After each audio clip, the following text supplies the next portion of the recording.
Bapak Ibu, rekan-rekan semuanya atas kesempatan yang diberikan. Pada kesempatan ini saya akan melaksanakan atau berbagi informasi terkait dengan budaya positif. Budaya positif ini meliputi perubahan paradigma belajar, disiplin positif, motivasi perilaku manusia, kebutuhan dasar, posisi kontrol restitusi, keyakinan kelas, dan segitiga restitusi.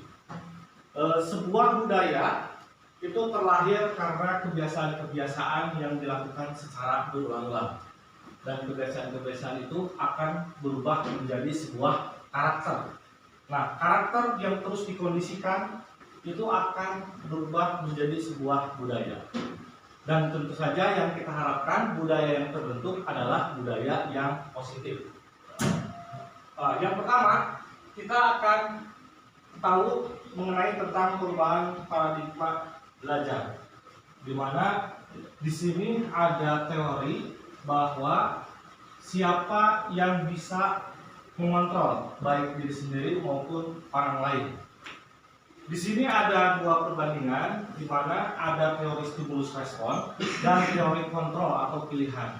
Di mana kalau stimulus respon, kita mencoba mengubah orang agar berpandangan sama dengan kita, memaksa orang berharap bahwa orang lain itu sama dengan kita. Tetapi yang sebenarnya terjadi adalah, yang seharusnya terjadi adalah kita harus berusaha memahami pandangan orang lain tentang dunia.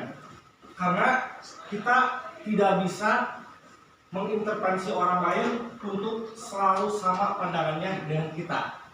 Yang bisa kita lakukan adalah bahwa orang lain itu punya pandangan berbeda-beda terhadap kita. Yang kedua, perilaku buruk dilihat sebagai suatu kesalahan, itu adalah stimulus respon. Tetapi ternyata semua perilaku itu memiliki tujuan. Setiap orang pernah melakukan kesalahan, dan pasti dan yakin di situ ada tujuan kenapa dia melakukan itu. Jadi tidak melulu itu adalah suatu kesalahan. Kemudian orang lain bisa mengontrol saya, padahal yang sebenarnya terjadi adalah hanya kita yang bisa mengontrol diri kita sendiri. Selama kita tidak mengizinkan orang lain untuk mengontrol diri kita, maka siapapun tidak bisa mengontrol diri kita. Kemudian pemaksaan ada pada saat bukan yang gagal. Jadi kalau dibujuk gagal biasanya suka terjadi pemaksaan. Tetapi yang terbaik adalah adanya kolaborasi dan konsensus menciptakan pilihan-pilihan baru. Jadi lebih ideal ini diajak kerjasama, kemudian dikasih pilihan-pilihan biar kesannya tidak ada paksaan. Kemudian model berpikir menang kalah, jadi tidak ada istilah ada yang menang, ada yang kalah, tapi yang terbaik itu adalah win-win solution atau model berpikir menang dan menang. Sehingga kalau model berpikirnya menang dan menang, maka semuanya akan merasa nyaman, senang keputusan yang diambil. Nah, lalu apakah disiplin itu? Kalau dari bahasa Latin, disiplin itu artinya belajar. Makna asal katanya ini berkonotasi dengan disiplin dari para ahli zaman dulu, yaitu Socrates dan Plato. Disiplin membuat orang menggali potensinya menuju sebuah tujuan apa yang dia hargai. Namun dalam budaya kita, makna kata disiplin telah berubah menjadi sesuatu yang dilakukan seseorang pada orang lain untuk mendapatkan kepatuhan. Kecenderungan umum adalah menghubungkan kata disiplin dan ketidaknyamanan, bukan dengan apa yang kita hargai atau pencapaian suatu tujuan mulia.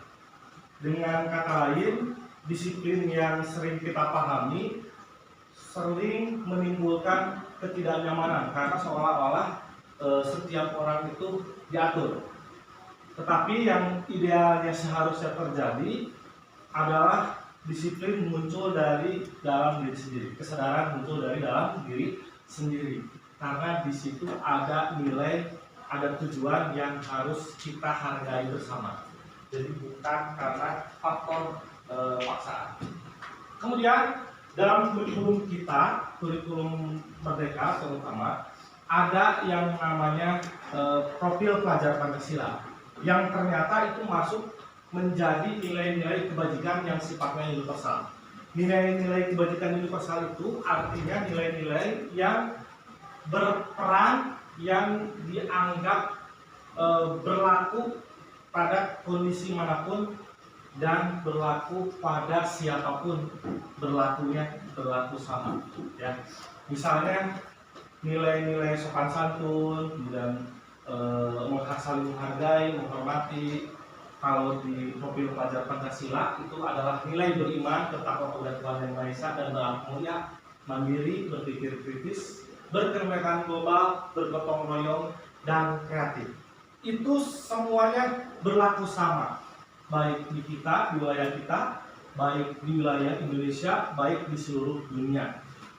Artinya kebutuhannya pada nilai-nilai kebijakan universal adalah sama. Nah, lalu ada teori motivasi perilaku manusia. Biasanya orang patuh terhadap suatu aturan itu atau memaknai makna disiplin itu karena untuk menghindari ketidaknyamanan, untuk menghindari hukuman. Misalnya datang ke sekolah tepat waktu karena takut dihukum, karena takut diberi tugas, karena takut diberikan sanksi. Itu ternyata termasuk ke dalam motivasi eksternal, gitu ya. Kemudian atau sebaliknya, melakukan sesuatu untuk mendapatkan imbalan atau untuk mendapatkan hadiah. Ya, misalnya kalau ke siswa itu, kalau kalian dapat nilai 100 nanti akan dapat hadiah berupa makanan. Siswa tersebut berusaha sungguh-sungguh hanya untuk mendapatkan hadiah, bukan dari kesadaran diri. Itu adalah motivasi eksternal. Ya, begitu juga tadi, karena takut dihukum, harus mengerjakan tugas tepat waktu, dia melaksanakan perilaku itu hanya karena takut dihukum. Itu juga motivasi eksternal. Nah, yang terbaik itu sesungguhnya adalah motivasi untuk menghargai diri sendiri. Jadi saya akan menjadi orang yang baik karena saya sadar bahwa yang saya lakukan itu adalah bertujuan untuk disiplin positif. Ketika orang-orang menghargai dirinya sendiri, maka ketika ada suatu tujuan, suatu targetan, dia akan melaksanakannya dengan penuh kesadaran, melaksanakannya atas kesadaran diri sendiri. Jadi datang tepat waktu itu bukan karena takut dihukum, bukan karena ingin mendapatkan hadiah, tetapi dia menghargai dirinya sendiri bahwa saya butuh untuk masuk tepat waktu karena akan dipakai, akan dibutuhkan di kemudian hari, baik di perkuliahan, baik di dunia kerja maupun di masyarakat. Kalau motivasi internal ini sudah muncul, maka yang akan terjadi adalah kenyamanan. Kalau masih motivasi eksternal karena takut dihukum atau karena diberi hadiah, masih ada perasaan ketidaknyamanan karena merasa dirinya dipaksa. Jadi idealnya adalah harus muncul dari dalam diri sendiri. Nah, ternyata dihukum atau diberikan penghargaan itu pengaruhnya besar sekali. Di antaranya ada pengaruh jangka pendek dan jangka panjang. Ada penghargaan yang minimum, penghargaan mengurangi ketepatan, penghargaan tidak efektif, penghargaan merusak hubungan. Jadi jika ada siswa yang memang tidak suka jiwa kompetitif, ingin mendapatkan selalu penghargaan, tapi di sisi lain ada siswa yang justru dia menghindari untuk berkompetisi, maka pada akhirnya akan ada kecemburuan, gitu ya. Jadi lebih baik pasrah. Nah, di sini akan menimbulkan ketidaknyamanan. Nah, kemudian ternyata penghargaan juga menurunkan kualitas. Kenapa? Karena tadi motivasi yang didapatkannya semata-mata karena adanya penghargaan. Suatu saat jika tidak ada penghargaan, maka siswa atau siapapun itu tidak memiliki motivasi untuk bisa meraihnya. Karena dalam mindsetnya harus selalu diberikan penghargaan. Dan itu kurang tepat, kurang efektif, dan kurang baik. Gitu. Dan tentu saja karena adanya penghargaan atau hukuman ini akan mengurangi motivasi intrinsik. Jadi motivasi dalam dirinya itu akan berkurang. Nah, lalu bentuk program kebajikan atau apresiasi inilah yang bisa diberikan. Misalnya kita berikan pengakuan secara khusus atau secara pribadi. Jadi ini lebih baik dibandingkan dengan kita memberikan hukuman atau kita memberikan sebuah penghargaan. Memberikan sebuah apresiasi walaupun itu kata-kata atau lisan, maka akan membangkitkan semangat dan motivasi siswa, masyarakat, orang tua atau siapapun itu. Karena sebagai bentuk ekspresi pengakuan hal yang positif. Kemudian juga akan dilakukan secara konsisten dan fokus pada proses. Jadi tidak melulu pada hasil. Jadi kalau hasilnya tidak sesuai dengan yang kita inginkan, setidaknya kita harus menghargai proses yang telah dilakukan. Itu lebih penting untuk menjaga semangat agar tidak dituntut atau tidak patah semangat. Menghargai proses, bukan pada hasil. Nah, contoh pengakuan ini adalah kata-kata pengakuan atau pemberian apresiasi. Misalnya kemarin saya perhatikan rasa empatimu besar sekali, kemudian situasinya pada saat menolong murid, bisa juga teman kita, bisa juga rekan kita, bisa juga masyarakat di kelas kita. Jadi dengan kata-kata seperti ini, maka orang yang menerima kata-kata ini akan merasa diapresiasi, akan merasa timbul motivasi intrinsiknya, internalnya dari dalam diri. Saya menghargai kemudian kepedulianmu, misalnya pada saat kondisi membantu teman-teman di dalam kelompok. Jadi ketika Bapak Ibu rekan-rekan semuanya bekerja di dalam kelompok, silahkan ucapkan kata saya menghargai kinerja kamu, saya peduli terhadap kamu, begitu ya. Karena itu akan menimbulkan motivasi intrinsik pada rekan kita tersebut. Dan juga jangan lupa untuk selalu mengatakan terima kasih untuk rasa tanggung jawabmu dalam bekerja di dalam kelompok misalnya, dan seterusnya dan seterusnya. Jadi ucapan apresiasi, bentuk penghargaan dan pengakuan dalam bentuk lisan atau apresiasi ini sangat penting dilakukan. Ya, jadi hindari memberikan hukuman dan hindari memberikan penghargaan berupa hadiah. Tapi yang harus kita lakukan adalah berikan pengakuan dan apresiasi. Berikutnya, di sini ada perbedaan antara hukuman dan konsekuensi. Jadi kalau hukuman itu sesuatu yang menyakitkan dan itu harus terjadi. Terlambat misalnya harus dihukum, harus keliling lapangan. Tapi kalau konsekuensi itu sesuatu yang harus terjadi. Misalnya kalau tidak pakai sepatu hitam, maka hukumannya misalnya dicatat atau dipanggil ke BK, misalnya begitu. Kalau konsekuensi itu misalnya kalau menumpahkan air di meja, berarti konsekuensinya adalah harus membersihkan meja. Artinya konsekuensi itu akan nyambung, akan sesuai dengan apa yang diperbuatnya. Jadi kalau mejanya basah, ya harus dilap, konsekuensinya itu. Kalau hukuman mah, kalau tumpah airnya di meja, kemudian dia dihukum push up, kan tidak ada kaitannya mejanya basah dengan push up, itu hukuman. Tapi kalau mejanya basah disuruh untuk membersihkan meja, itu konsekuensi, karena nyambung sesuai dengan keadaan yang terjadi. Konsekuensi memang akan lebih mudah diterima dibandingkan dengan hukuman. Jadi sangat bagus jika kita menghindari seminimal mungkin memberikan hukuman, gitu ya.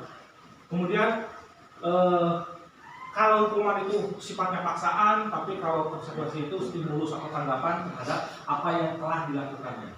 Dan kemudian konsep diri yang buruk, sedangkan konsekuensi adalah konsep diri yang baik. Kemudian nanti anak-anak belajar menyembunyikan kesalahan. Kalau hukuman cenderung menghindar, gimana amannya supaya saya tidak terkena hukuman. Tetapi kalau konsekuensi, anak akan belajar untuk mematuhi peraturan, karena dia tahu kalau dia melanggar pasti konsekuensinya begini, sesuai dengan perilaku yang diperbuatnya, gitu. Nah, ada yang lebih ideal sebetulnya dibandingkan dengan hukuman atau konsekuensi, yaitu restitusi. Jadi restitusi ini proses menciptakan kondisi baik bagi murid untuk memperbaiki kesalahan mereka. Di situ bukan hanya bagi murid, bagi siapapun bisa dicoba restitusi ini. Intinya sehingga mereka bisa kembali pada kelompok mereka dengan karakter yang lebih kuat. Restitusi juga merupakan proses kolaboratif yang mengajarkan murid untuk mencari solusi atas kesalahan mereka.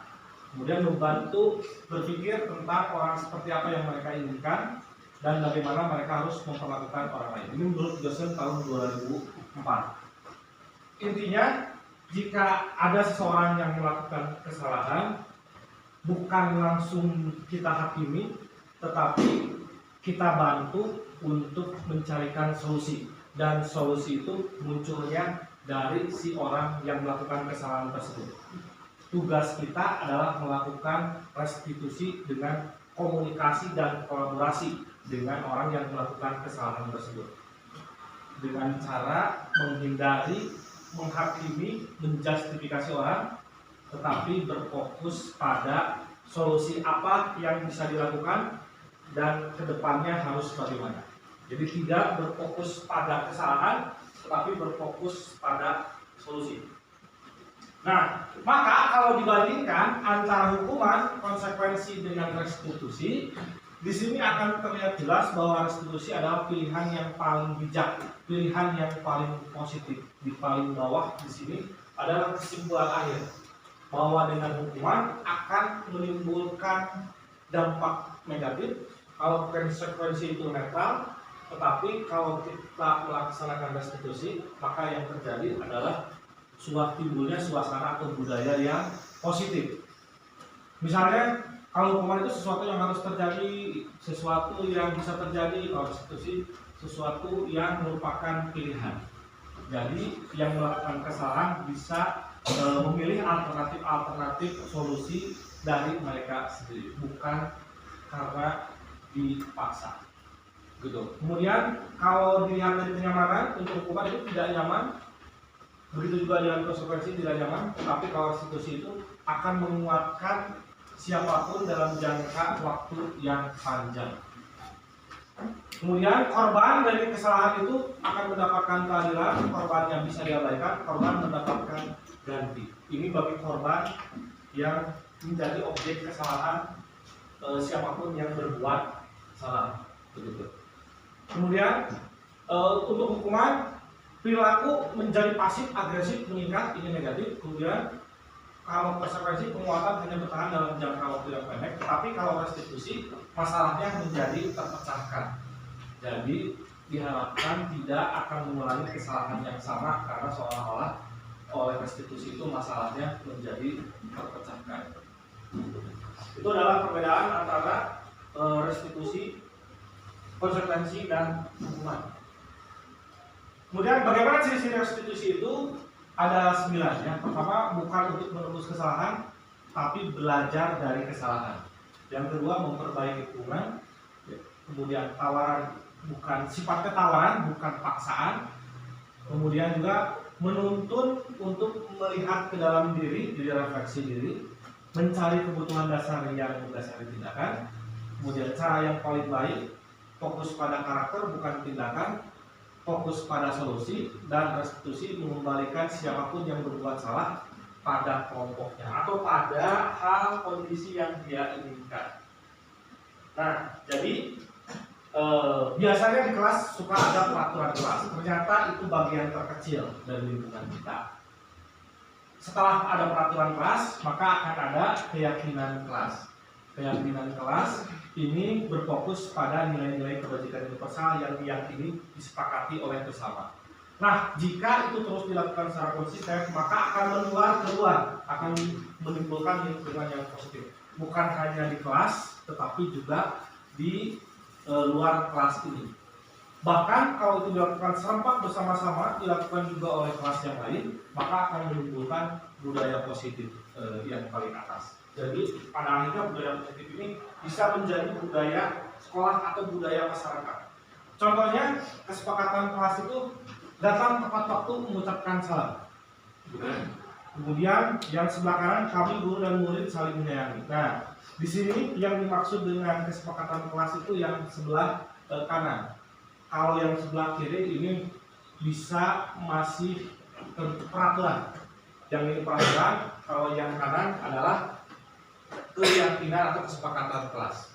Jadi kalau kesepakatan kelas itu berfokus pada nilai-nilai yang dibuat saling menyayangi, kemudian semangat belajar, itu nilai-nilai kebajikan. Tapi kalau pada peraturan itu lebih sifatnya lebih mengikat, lebih memerintah. Jadi harus datang tepat waktu, harus menjaga kebersihan, harus berdoa sebelum dan sudah pelajaran, harus aktif dalam pembelajaran. Tapi kalau di sini dari segi bahasa bisa dilihat berfokus pada nilai-nilai yang disepakati. Jadi tidak ada kesan pemaksaan, tidak ada kesan ketidaknyamanan pada kesepakatan kelas. Nah, contoh lain adalah ini. Misalnya, dilarang melakukan kekerasan. Itu kan peraturan, pemerintah. Tapi kalau keyakinan kelas, kita harus mengutamakan keselamatan dan menghormati orang lain. Intinya sama, tapi dengan bahasa yang berbeda, bisa lebih diterima keyakinan kelas itu. Dilarang menggunakan narkoba, tapi kalau keyakinan kelas itu, kita tahu bahwa narkoba itu sangat buruk bagi kesehatan. Jadi lebih dari bahasanya lebih santuy, istilahnya begitu ya.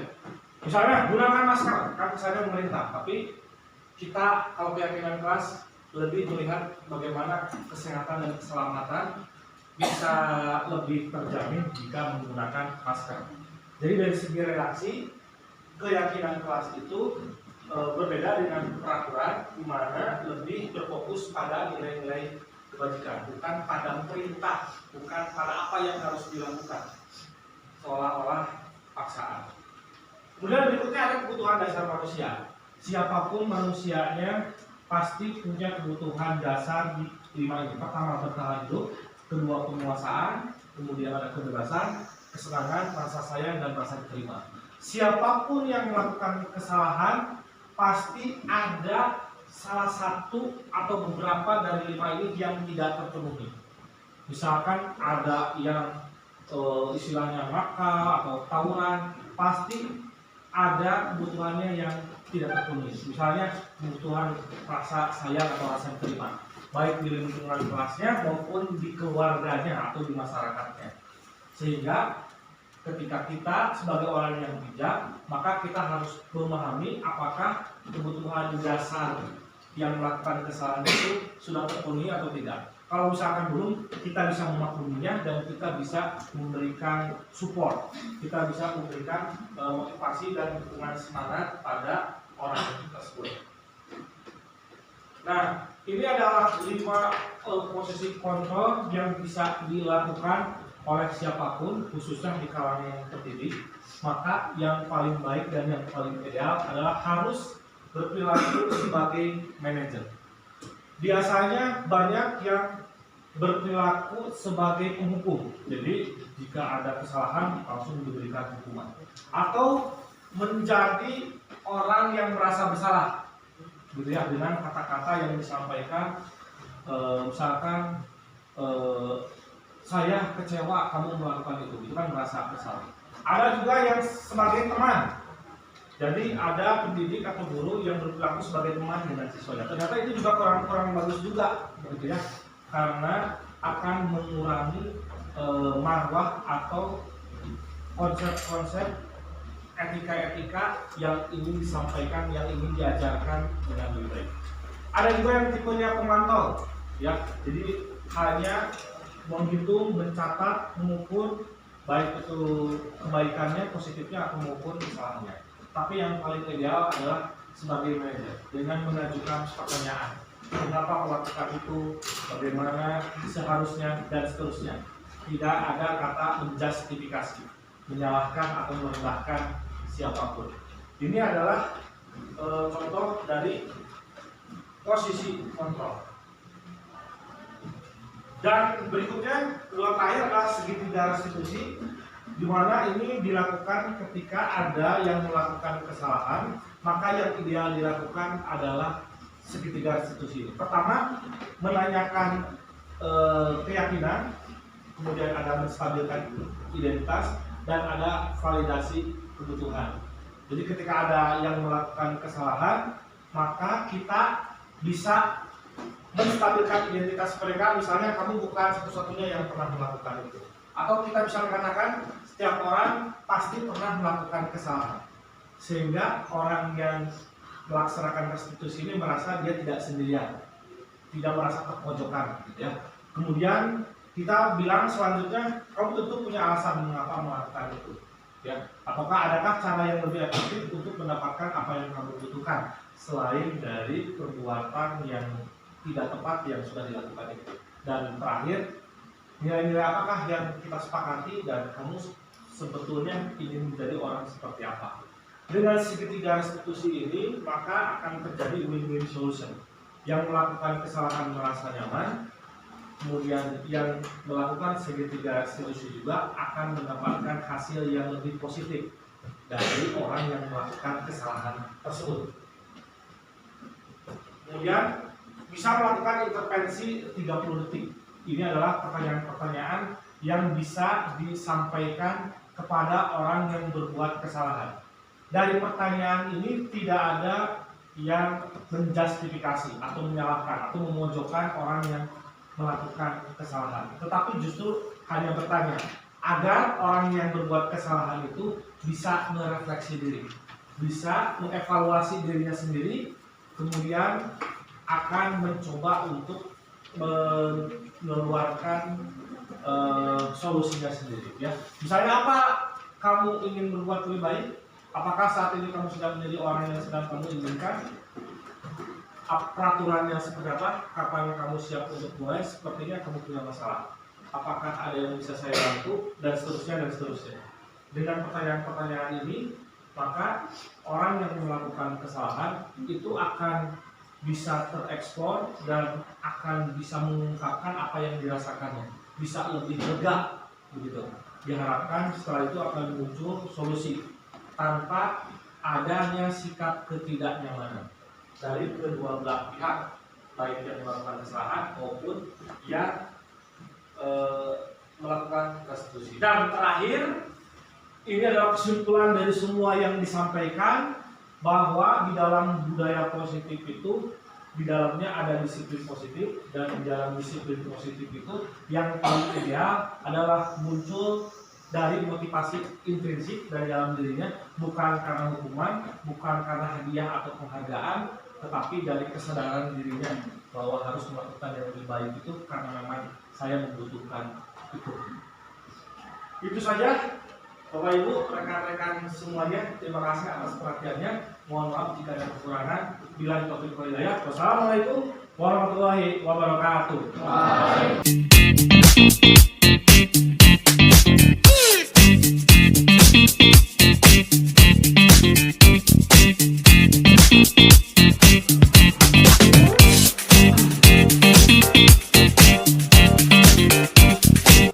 Ya, terima kasih Fakih sudah datang dan menemui Bapak, karena Bapak mendapatkan informasi bahwa Fakih, kata teman dan kata salah seorang guru, itu melakukan tindakan yang menurut beliau melanggar, gitu ya. Nah, tapi di sini Bapak hanya ingin konfirmasi kepada Fakih seperti apa kejadian tersebut berlangsung, faktanya seperti apa, Bapak? Itu pas saya di kelas sebelum pembiasaan berarti jam 9:30 dari itu saya bermain HP, dan ketika gurunya sudah masuk saya tidak kesana, jadi sudah masuk. Terus saya ditegur oleh teman saya di belakang, tapi itu ada guru di depan. Terus saya langsung terus setelah itu pas lagi absensi ya, sebelum nama saya dipanggil, saya tidak lagi. Terus itu saya ditegur lagi sama teman depan saya, itu lagi absensi dengan saya. Terus pas sudah dipanggil nama saya itu lagi membersihkan kacamata gitu. Jadi di kelas itu ada yang namanya Pati, sama Pati saya suka keliru. Jadi pas dipanggil Pati atau Pati gitu, sebenarnya dulu saya Pak. Terus kata saya ya. Terus kata Maima, saya teh dibilang kolong disuruh keluar dari kelas, keluar dari kelas dari mana katanya sampai keluar dari kelas sudah sampai pelajaran berakhir. Sudah begitu saya tunggu di luar kelas sampai Pak sudah selesai mengajarnya. Pak bilang baru saya ke studio dulu setelah pulang sekolah. Terus saya diceramahin di studio itu. Jadi sebenarnya itu kata mereka saya harusnya minta maaf dulu gitu. Tapi sebenarnya maksud saya itu kenapa saya langsung keluar kelas, karena saya merasa saya salah. Saya hanya ingin bertanggung jawab. Jadi saya keluar kelas, tapi mungkin ada miskomunikasi gitu, sehingga saya seharusnya harus menjawab. Oke, baik. Jadi intinya pada saat di kelas sedang menggunakan HP, tiba-tiba ada guru mata pelajaran yang masuk. Nah, pada saat beliau atau guru mata pelajaran masuk itu, Fakih masih sedang menggunakan handphone. Sempat diingatkan oleh temannya. Kemudian dilakukanlah absensi, ya. Sebelum nama Fakih dipanggil, masih menggunakan handphone, ya. Dan tepat pada saat nama Fakih dipanggil, Fakih itu tidak ngeh ya bahwa yang dipanggil itu Fakih atau Fatih karena mirip gitu ya. Sehingga Fakih bertanya, apakah saya Pak yang di absen gitu ya. Kemudian kata teman Fakih, ya Fakih yang di absen. Nah, tapi barangkali setelah itu si guru mata pelajaran yang bersangkutan menganggap bahwa itu adalah tindakan yang kurang sopan barangkali ya, karena ketika dia absen tidak menjawab, malah balik bertanya saya atau tidak begitu. Kemudian guru mata pelajaran yang bersangkutan juga menyuruh Fakih untuk keluar, dan Fakih langsung keluar, dan beliau menganggap seharusnya meminta maaf terlebih dahulu gitu ya, baru keluar. Oke, begitu. Jadi hal-hal yang seperti itu Fakih ya, itu suka dilakukan oleh setiap orang ya. Jadi setiap orang wajar melakukan kesalahan. Jadi Fakih itu bukan satu-satunya siswa atau orang yang pernah melakukan kesalahan. Jadi yang pertama tidak usah khawatir. Nah, tetapi memang menurut Fakih sendiri, ketika di absen main handphone itu kira-kira apa alasannya melakukan main handphone itu padahal guru sudah ada? Kalau itu biasanya saya ngantuk gitu. Saya ngantuk. Saya juga sebenarnya karena ngantuk itu saya juga kayak kurang sadar. Tiba-tiba saya udah buka HP gitu. Oh, jadi spontan gitu ya? Ya. Spontan. Ya. Jadi karena ngantuk, karena spontan udah kebiasaan buka handphone, sehingga kadang-kadang tidak menyadari di sekitarnya, termasuk ketika gurunya sudah masuk, begitu ya.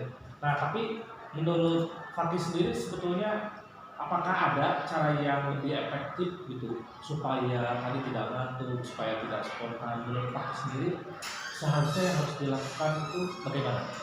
Kalau menurut saya ini cuma kebiasaan. Kalau orang yang udah biasa memperhatikan guru walaupun informasi yang sekecil apapun, tapi mungkin karena saya nggak biasa ya, saya emang kebiasaan saya itu spontan. Kalau spontan itu kan udah pasti kebiasaan. Jadi ini harus dibiasakan dulu. Oh, biasakan dari rumah. Oke. Jadi untuk kedepannya, nah Kira-kira apa yang bisa Fakih lakukan atau yang bisa diupayakan agar kejadian ini tidak terulang? Ini menurut Fakih sendiri seperti apa? Kalau saya ya saya sudah mencoba, saya mencoba nggak bawa HP seminggu sekolah. Itu emang ini lebih susah kalau misalnya guru yang memberikan informasi lewat WhatsApp. Tapi saya masih bisa pakai aplikasi untuk ada salah. Saya tuh merasa waktu ini benar-benar lambat gitu. Kalau misalkan kita gunakan kayak misalnya kayak main game tiba-tiba udah 5 jam aja karena baru berapa game gitu misalnya. Sama. Jadi kita ini harus mempergunakan waktu sebaik-baiknya agar waktu terasa lebih cepat. Baik, jadi salah satu solusi yang pernah dilakukan adalah dengan tidak membawa handphone ke kelas, sehingga untuk menghindari kejadian terulang main handphone di kelas gitu ya ketika ada guru. Baik, sekarang kalau misalkan handphone itu dibawa lagi, ada lagi handphone ya, cara lain selain tidak membawa handphone, apa yang bisa dilakukan supaya ketika ada guru tidak main handphone? Apa aktivitas lain yang bisa dilakukan untuk mengganti main handphone menurut Pak sendiri? Ini ya, ini harus diakui. Jadi kalau misalnya terlatih nggak akan bisa. Jadi kalau misalnya di solusi saya, nah kalau saya biasanya itu menggambar, tapi menggambar itu nggak terlalu fokus gitu. Jadi kayak misal gambar orang-orangan, gambar rumah. Terus kalau disamperin dulu juga kamu lagi ngapain, kamu lagi nyetak pelajaran lain, itu nggak ada. Menurut saya itu ya kegiatan kecil-kecilan tapi nggak bosan. Ya, baik. Solusi lain selain tidak membawa handphone adalah menggambar, gitu ya, supaya menghentikan atau mengurangi kecenderungan bermain handphone, yaitu dengan menggambar. Menggambar juga barangkali bisa menyalurkan hobi juga ya, passion, minatnya menggambar lebih positif, itu juga bisa. Nah, sebetulnya seharusnya ya ada keyakinan kelas dulu, ada kesepakatan kelas yang sudah kita buat sama-sama. Nah, sebetulnya seharusnya harus bagaimana di kelas itu kalau dikaitkan dengan keyakinan kelas. Keyakinan kelas yang mana yang pernah kita sepakati yang supaya kejadian main handphone itu tidak terjadi ketika ada guru. Ya, kesepakatan kelas, peraturan kelas yang dulu pernah diusulkan sama-sama oleh kelas 10-6, masih ingat ya? Nah, keyakinan kelas apa yang telah disepakati yang seharusnya supaya kejadian ini tidak terulang? Tidak bermain HP di kelas, jadi saat guru sudah ada di kelas. Betul sekali. Jadi dulu ada keyakinan kelas, ada kesepakatan kelas bahwa diusahakan siswa-siswa di kelas 10-6 itu tidak menggunakan handphone, terutama ketika ada guru di kelas. Terkecuali kalau memang itu bagian dari pembelajaran, ya. Misalnya disuruh mencari informasi tentang materi yang sedang diajarkan, nah itu boleh. Gitu. Nah, Paki sendiri sejujurnya ingin menjadi orang yang seperti apa? Gitu. Nah, itu sebenarnya pengen jadi orang yang sederhana. Jadi kalau menurut saya dan dari pengalaman saya, semakin kita tinggi, semakin standar kita tinggi, kita ini melihat orang lain lebih rendah. Jadi saya pengen jadi orang yang sederhana. Jadi saya pengen jadi orang yang bisa waktu, tapi walaupun udah berulang-ulang kali saya Coba ya. saya coba ada gagal. Itu juga tergantung dari orangnya juga sih, kalau memang benar-benar niat mungkin bisa ubah lagi. Oke, baik, bagus sekali. Ingin menjadi orang yang sederhana, istilahnya mah gak neko-neko gitu ya. supaya kita juga bisa menghargai orang lain. Kemudian fakih juga sebetulnya kan tidak ingin melakukan hal yang melanggar tadi ya, sebetulnya ya. Tidak ingin menggunakan handphone ketika guru sedang ada gitu. Nah, jadi kejadian yang seperti ini sebetulnya ini bisa ada yang lebih parah gitu ya. Tapi fakih masih melakukan hal-hal yang masih bisa ditolerir gitu. Nah, terkait dengan tadi dipanggilnya oleh guru mata pelajaran yang bersangkutan terkait dengan permintaan maaf, hal menurut fakih sendiri jika boleh itu diulangi gitu ya, fakih akan melakukan yang seperti apa? Apakah tetap tidak minta maaf dulu atau bagaimana? Saya ini salah dulu. Pokoknya saya sebelum ke kampus ya, dan kata pelajaran tersebut bisa dilakukan. Kalau boleh segera dikeluarkan dari Iya. Baik, bagus. Sebetulnya dengan pengakuan ini fakih itu sudah ada perubahan nilai atau pemikiran yang lebih positif ya. Sudah bisa mengevaluasi diri sendiri bahwa seharusnya nanti sebelum keluar itu harus meminta maaf terlebih dahulu ke guru mata pelajaran yang bersangkutan, kemudian baru keluar untuk menunggu reaksi atau respon berikutnya, apakah diperbolehkan masuk lagi atau tidak. Nah, tapi tidak apa-apa karena itu sudah terjadi, dan yang terpenting Pak sudah punya cara dan solusi ke depannya seperti apa agar tidak terulang. Nah, ketika sekarang kan pembelajaran terus berlanjut gitu ya. Apakah guru mata pelajaran yang bersangkutan sudah memperbolehkan fakih untuk belajar balik dengan beliau? saya sudah diperbolehkan. Ya. Namun setelah itu saya belum di pengajarnya bukan guru yang sama dia, karena guru dari UPI berapa. Ya, oke, baik. Nah, berarti dikhawatirkan ada permasalahan yang belum selesai dengan beliau, dengan yang bersangkutan. Kira-kira apa yang akan dilakukan oleh fakih? Kalau saya sebelum guru itu masuk kelas, saya minta maaf. Mau minta maaf dulu. Ya, jadi nanti fakih bisa menemui beliau baik-baik ya.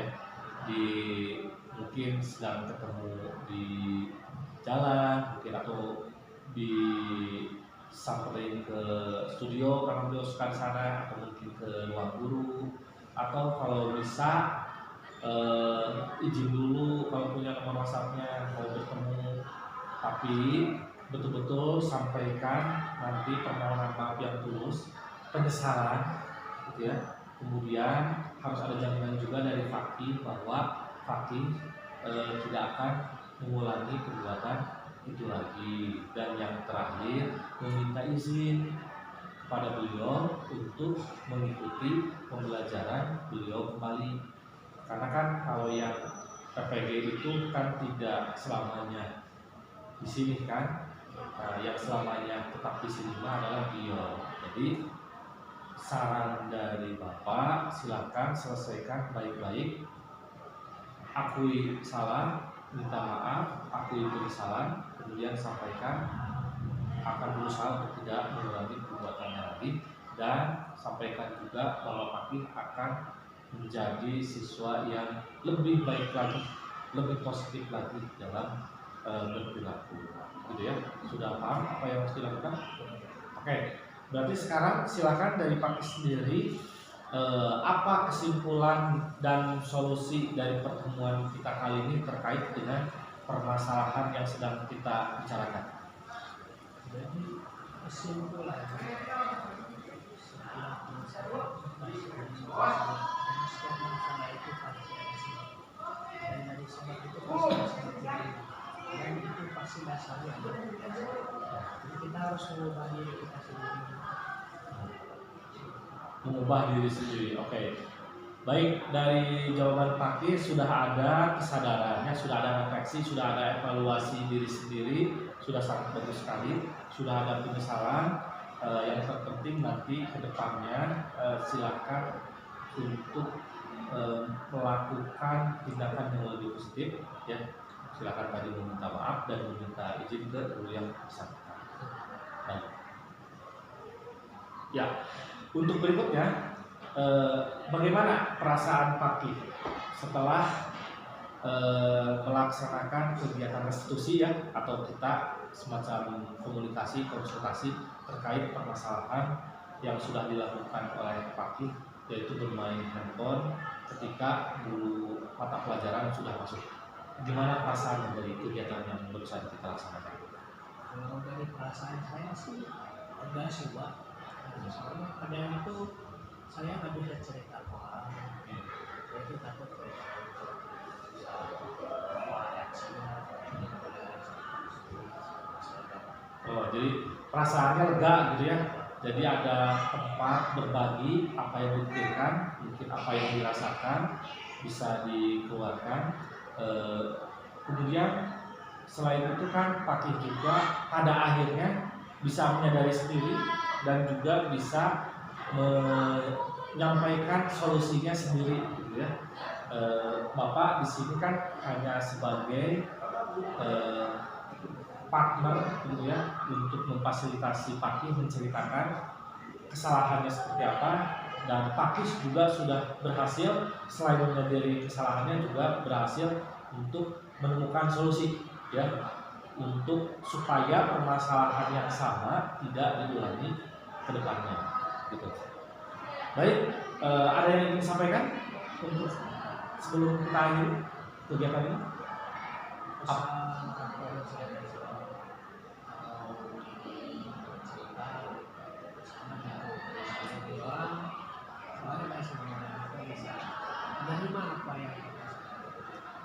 Oke, luar biasa. Ya, ada pesan dari Pakih, harapan. Jadi kalau ada ingin berbicara itu harus pilih-pilih orang, gitu ya. Karena tidak semua orang bisa dengan baik mendengarkan atau mungkin bisa mengerti dan memahami apa yang Pakih rasakan, gitu. Tetapi Pakih dengan kegiatan ini, kejadian ini, Pakih dengan Bapak ke depan bisa menyampaikan apa-apa yang dirasakan oleh Pakih. Jika memang ada permasalahan, itu bisa langsung ke Bapak atau ke wali kelas, ya.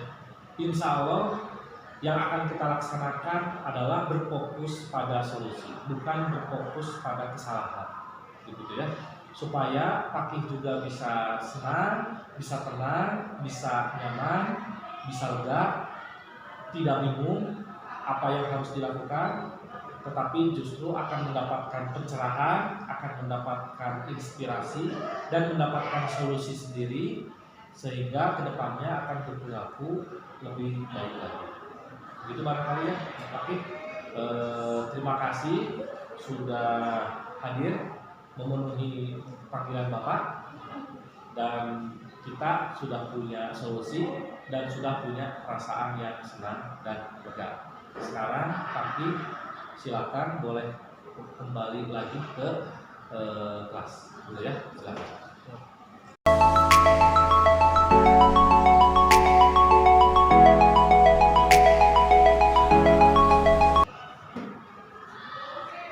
Baik, terima kasih Farhan sudah menemui Bapak, menemui panggilan Bapak. Jadi tujuan akan dipanggil ke sini adalah bahwa untuk konfirmasi, ya, untuk konfirmasi bahwa Bapak mendapatkan laporan bahwa akan pernah dipanggil oleh Dekan. Nah, menurut Akan sendiri sebetulnya permasalahan apa sehingga akan dipanggil ke BK? Komunikasi Pak. Menurut saya kesalahan saya itu adalah mungkin menggunakan rokok meskipun tanpa atribut sekolah saya, dan kelakuan dari saya itu yang memicu saya mereka. Oke, baik. Jadi ketahuan merokok tapi tanpa atribut, dan itu pun atas ajakan rekan temannya, gitu ya. Baik, jadi kejadian seperti itu memang itu hal yang wajar gitu ya, sebagai manusia kita kan pasti pernah melakukan kesalahan, itu yang pertama. Kemudian yang kedua, Fatan bukan satu-satunya ya yang pernah melakukan kesalahan. Kita semua pernah melakukan kesalahan. Jadi Fatan tidak sendirian dan tidak usah khawatir bahwa pernah melakukan kesalahan, karena kita semuanya adalah manusia begitu ya. Nah, tetapi menurut Fatan sendiri, apakah punya alasan mengapa melakukan hal itu? Dikarenakan pada saat itu saya juga kondisi yang mungkin ditambah saya gitu lain lebih sama. Oke, jadi karena keadaan mungkin sedang tertekan ya, tidak enak, ingin ada aktivitas pengalihan, sehingga pada akhirnya memilih melakukan hal tersebut. Menurut Patan sendiri sebetulnya apakah ada cara yang lebih efektif untuk mengatasi hal itu selain yang dilakukan itu? Sebetulnya ada lebih mungkin terbuka dengan orang yang terpercaya, lebih menjaga pola hidup dan ya seperti itu. Oke, good, bagus. Jadi sebetulnya ada ya cara yang dilakukan yang lebih baik, yang lebih efektif tadi selain dengan melakukan hal tersebut, yaitu tadi dengan cara berbicara ya, berbicara ke orang lain mungkin yang dipercaya agar bisa lebih terpuaskan dengan tidak melakukan kegiatan yang tadi. Nah, nih kalau dikaitkan dengan keyakinan kelas, kesepakatan kelas atau peraturan kelas yang pernah dibuat oleh kelas kita, ini sebetulnya seharusnya bagaimana keyakinan kelas yang kita buat ini kalau dikaitkan dengan kejadian ini? Seharusnya yang bagaimana seharusnya? Ada peraturan kelas kan ya di kelas kita. Nah, seharusnya bagaimana yang harus dilakukan supaya kejadian ini tidak terjadi dari keyakinan atau kesepakatan kelas yang pernah kita sepakati itu? Lebih ke mungkin emang didasari oleh tidak boleh melanggar peraturan kelas itu, dan mungkin lebih terbuka terhadap orang-orang di kelas. Jadi bisa saling baur, bisa saling mengerti satu sama lain. Ya, betul sekali. Kan salah satu kesepakatan kelas dan keyakinan kelas kita itu antara guru dan murid, antara sesama murid itu harus saling menyayangi, gitu ya, harus saling menghormati. Nah, itu barangkali keyakinan kelas yang bisa dijadikan acuan untuk melaksanakan tindakan atau menghindari tindakan salah yang dilakukan seperti yang sekarang. Nah, sebetulnya dari segi Patan sendiri ingin menjadi orang yang seperti apa? Ingin menjadi orang yang baik, menjadi orang yang menjadi dipandangnya tidak sebelah mata lah Pak. Oke, jadi menjadi orang yang baik, ingin dihargai oleh orang lain juga, gitu ya. Berarti dengan demikian perilaku yang tadi itu, kalau kita ingin menjadi orang yang baik, itu barangkali untuk kedepannya bisa dikurangi, gitu ya, bisa dihindari, gitu ya. Nah, sekarang dari Patan sendiri, apa solusi atau upaya yang bisa dilakukan yang lain ya, supaya kejadian ini tidak terulang? Kan yang tadi ditanyakan di awal mah supaya pada saat itu ya, alasannya kan tidak ada pelampiasan untuk berbicara. Ini mah supaya tidak terulang harus seperti apa? Perbanyak aktivitas, lebih ke saling menjaga kesehatan, karena kita juga tahu dengan banyaknya aktivitas kita tidak ada waktu untuk hal yang seperti itu.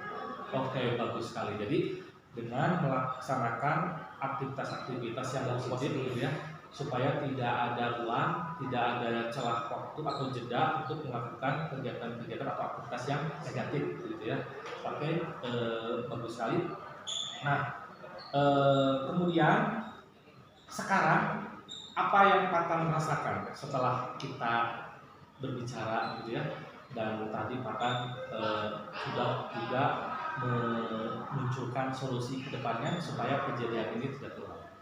Saya pertama lebih merasa lebih open terhadap wali kelas saya sendiri. Saya merasa lebih dihargai dengan tidak dihakimi mata karena pada di fase sebelumnya saya seperti itu, lebih kayak dipandang sebelah mata teman saya cerita gitu. Sedangkan di sini saya hargai bahwa Bapak menghargai saya.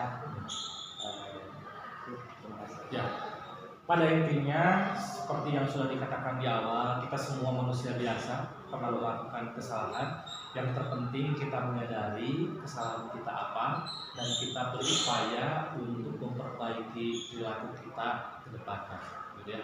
Terakhir, menurut Pak Tan sendiri, kedua terakhir ya, kesimpulan apa yang bisa kita ambil dari kegiatan ini? Apa yang dirasakan? Apa yang ingin disampaikan? Sebelum berbuat sesuatu lebih baik berpikir dulu kali Pak, karena kesalahan seperti ini mungkin tidak bisa diulang ya Pak ya. Tapi tidak ada, maksudnya bukan berarti nggak ada waktu untuk berubah. Jadi kayak kalau menurut saya berubah mah dari mana aja. Oke, super sekali ya kata-kata yang tadi. Jadi harus berpikir sebelum bertindak, kemudian berikan kesempatan bagi setiap orang untuk berubah, karena waktu untuk berubah itu akan selalu ada, gitu ya. Baik, Pak Tan, terima kasih.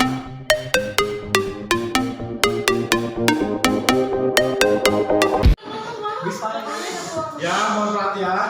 Jadi, sekali lagi hari ini kita akan membuat kesepakatan kelas dan keyakinan kelas. Tujuan dari pembuatan kesepakatan kelas ini agar terciptanya suasana lingkungan belajar yang aman dan nyaman. Bisa dipahami? Kalian silakan usulkan apa yang kalian harapkan agar suasana belajar di kelas ini dapat berjalan dengan nyaman, ya. Menggunakan Jamboard. Jadi pada handphone masing-masing silakan untuk klik link Jamboardnya, kemudian klik sticky note yang ini, sticky note, kemudian ketik apa yang kalian usulkan. Jangan lupa beri nama. Ya, jangan lupa beri nama. Ini cara gede-gede. Boleh menambahkan hiasan yang positif, yang bagus, juga memasukkan gambar-gambar yang untuk berhubungan dengan kelas 10-6, boleh. Kemudian juga kita akan bagi dua, nomor absen 1 sampai 18 di slide 1, nomor absen 19 sampai 36 di slide 2, biar tidak terlalu menumpuk. Hasilnya nanti akan dibacakan oleh perwakilan kelas, kemudian juga akan kita tempel di kelas, bisa di belakang, bisa di depan. Bisa dipahami? Kalau sudah paham, silakan.